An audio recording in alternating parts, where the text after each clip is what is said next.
मैं हूँ शाहिद काज़मी। पाकिस्तान को अक़वा को मुत्तहद किया है पूरी दुनिया में। आपके 16 अक्टूबर के सफ़र में थे, जैसा कि आपके चंद दिन पहले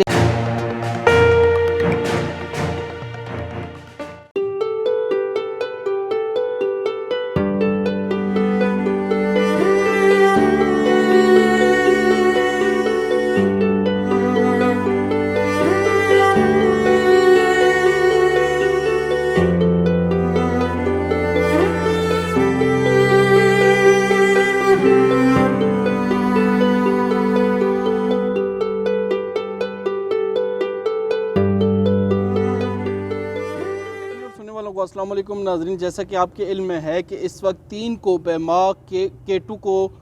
मौसम सरमा में सर करने की कोशिश के अंदर इस वक्त लापता हो चुके हैं। इनमें एक पाकिस्तानी भी शामिल हैं जो मोहम्मद अली सदपारा हैं, जिनका ताल्लुक़ कोपेमाई के हवाले से मशहूर गाँव सदपारा से ही है, जहाँ से पहले भी आपके इल्म में होगा कि हसन सदपारा का नाम आपके जहन में आज भी ताज़ा होगा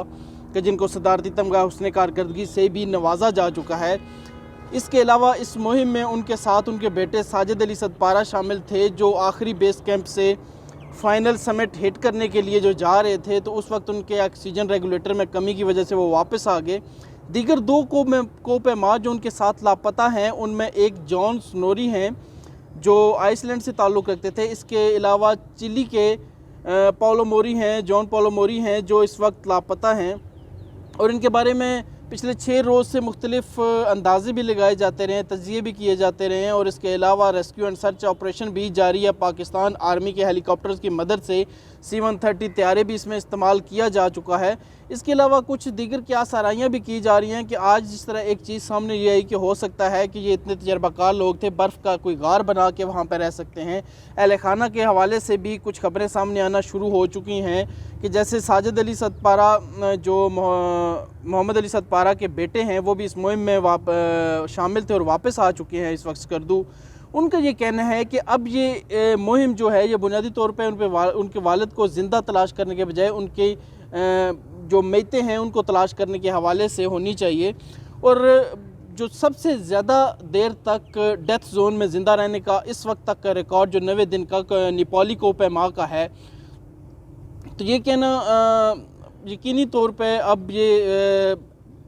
दबे लफ्ज़ों में हम कह सकते हैं कि उनके ज़िंदा बचने के इम्कानात बहुत कम हो चुके हैं, मादूम हो चुके हैं। हमें अभी भी उम्मीद है और हम दुआ करते हैं कि खैरियत से ये तीनों कोपे माह अपने ख़ानदानों के पास वापस आ जाएं। लेकिन इस वक्त जो हालात तो कराइन बताते हैं और मौसम की जो सूरत हाल वहाँ पर बताती है, और इतना टाइम अगर डेथ जोन में उनको गुजर चुका है, तो उनकी ज़िंदगी के जितने चांसेस हैं वो मादूम होते जा रहे हैं।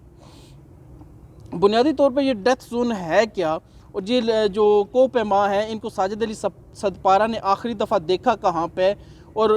किस जगह से ये लापता हुए। ये डेथ जोन बुनियादी तौर पे एक ऐसी घाटी को कहा जाता है जिसके अंदर से वापस आना मौजे से कम नहीं होता, इसीलिए इसको डेथ जोन कहा जाता है कि यहाँ पे अमवात की शरह सबसे ज़्यादा है। और वैसे भी केटू एक मुश्किल तरीन चोटी है, इस पर शरह अमवात का तनासुब दुनिया की बुलंद तरीन चोटी माउंट एवरेस्ट से भी ज़्यादा है। माउंट एवरेस्ट के ऊपर शरह अमवात 4% हैं, जबकि केटू जो दुनिया की दूसरी बुलंद तरीन चोटी है 8611 मीटर के हवाले से, और सिर्फ 200 मीटर का इसका फ़र्क है दुनिया की बुलंद तरीन चोटी से। यहाँ पर जो शरह अमवात की तादाद है वो 29% है।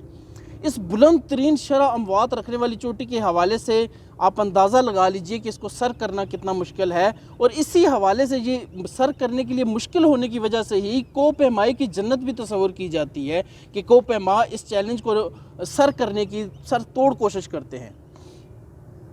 आम तौर पे भी चोटियां सर करना कोपेमाओं के लिए एक एडवेंचर रहा है, लेकिन मौसम सरमा के अंदर किसी भी चोटी को सर करने के हवाले से अगर हम जायज़ा लें तो ये कोपेमाओं के लिए एक बिल्कुल नया रुख है एडवेंचर का कि मौसम गर्मा में तो चोटियां सर की जाती हैं, लेकिन मौसम सरमा में चोटियों को सर करने की रवायत पड़ती जा रही है और एडवेंचर शुरू होता जा रहा है।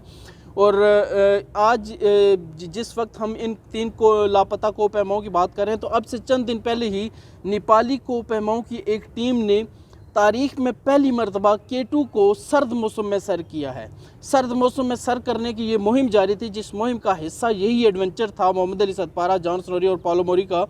कि इन्होंने भी इसी मुहिम के दौरान, इसी एडवेंचर के दौरान, एक जो दौरानिया इस एडवेंचर का था, अभी तो तमाम कोपैमा बेस कैंप स्कर्दू पर वापस आ चुके हैं और इस मुहिम को ही ख़त्म कर दिया गया है। लेकिन नेपाली कोपैमाओं ने तारीख में पहली मरतबा मौसम सरमा में इस चोटी को, केटू को सर किया है। अब आते हैं इन कोपैमाओं की तरफ कि वो कहाँ पे लापता हुए, कैसे लापता हुए और उस डेथ जोन की खासियत क्या है। साजिद अली सतपारा के मुताबिक जो आखिरी बेस कैंप था जहाँ से फाइनल इस चोटी को हिट करना था, इसको सर करना था और उसके अलावा कहीं पे बेस कैंप रुका नहीं जा सकता था, वो उन्होंने बेस कैंप से आगे जाते हुए इन तीनों लोगों की, तीनों कोपैमाओं की टीम को डेथ जोन यानी बोटल नेक के पास देखा और बोटल नेक से ऊपर जाते हुए इन तीनों कोपैमाओं को देखा जब वो वापस आने लगे। और बुनियादी तौर पे इस एरिए को डेथ जोन क्यों कहते हैं, बोटल नेक क्यों कहते हैं। बोटल नेक आप एक लम्हा के लिए अंदाज़ा लगाइए, जैसे एक आम बोतल का जो गर्दन का हिस्सा होता है वो आम बोतल की निस्बत, बाकी उसी की जिसामत की निस्बत इंतहाई तंग होता है, बहुत मुश्किल होता है, देखने में ही नज़र आता है। इसी तरह इस घाटी को भी बोटल नेक का नाम इसी वजह से दिया गया कि ये घाटी इंतहाई तंग रास्ता है। इसमें नोकीली, आपको बर्फ़ की चट्टानें नोकीली नज़र आती हैं, बिल्कुल एक आपको उमूदी सतह पर चढ़ना पड़ता है और इंतहाई तंग घाटी है जहाँ से गुजरना नहायत मुश्किल होता है। लेकिन ये मुख्तसर रास्ता है चोटी तक पहुँचने का, इसीलिए ज़्यादा कोपैमा इस बोटल नेक के रास्ते को तय करते हैं। जो 90 घंटे का पहले वक्त था कि बोटल नेक में डेथ जोन के अंदर दो कोपैमाओं को बचाते हुए नेपाली कोपैमा ने जो गुजारा वो अब तक एक रिकॉर्ड है। और अभी जिस तरह उनकी ज़िंदगी के इम्कानात मादूम होते जा रहे हैं तीनों कोपैमाओं के, लेकिन अगर मौजूदा तौर पर ये तीनों, जिनमें से कोई भी एक कोपैमा जिंदा सलामत वहाँ से वापस आ जाता है तो ये डेथ जोन में एक वर्ल्ड रिकॉर्ड होगा किसी भी कोपैमा का केटू के डेथ जोन में गुजारने का।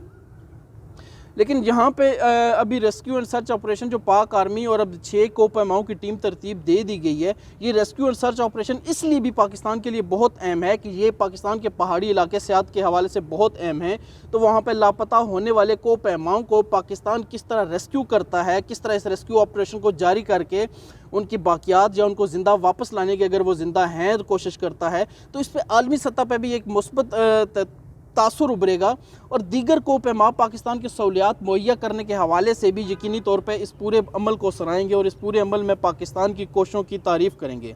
यहाँ पे सबसे अहम बात यह है कि साजिद अली सतपारा हों, जॉन स्नोरी हों या जो पॉलोमोर हों, उन तीनों की फैमिलीज़ ने, तीनों कोपैमाओं के ख़ानदानों ने पाकिस्तान हुकूमत की कोशिशों की तारीफ़ की है, पाक आर्मी की कोशिशों की तारीफ़ की है और इस हवाले से उनका ख्याल यही है कि यकीनी तौर पे एक बेहतरीन कोशिश की है पाकिस्तान हुकूमत ने और पाक फ़ौज ने भी इस वक्त तक एक बेहतरीन कोशिश की है इन तीनों कोपैमाओं की तलाश के हवाले से। हमारी दुआ है कि ये तीनों कोपैमा बाखैरियत अपनी ख़ानदानों के पास, अपनी फैमिलीज़ के पास आप मौजूद हों। साजिद अली सतपारा के बयानात जिस तरह सामने आ रहे हैं वो बहुत ज़्यादा पुरुमीद हैं। अभी एक आखिरी तस्वीर मोहम्मद अली सतपारा की एक कैनेडियन फ़ोटोग्राफ़र ने बेस कैंप पे जो ली थी वो भी सामने आई है। उम्मीद हम यही कर सकते हैं कि तीनों जिंदा सलामत अपने ख़ानदानों के पास वापस आएँ और वो दोबारा से कोपैमाई की तरफ अपनी सलाहियतें आजमा सकें।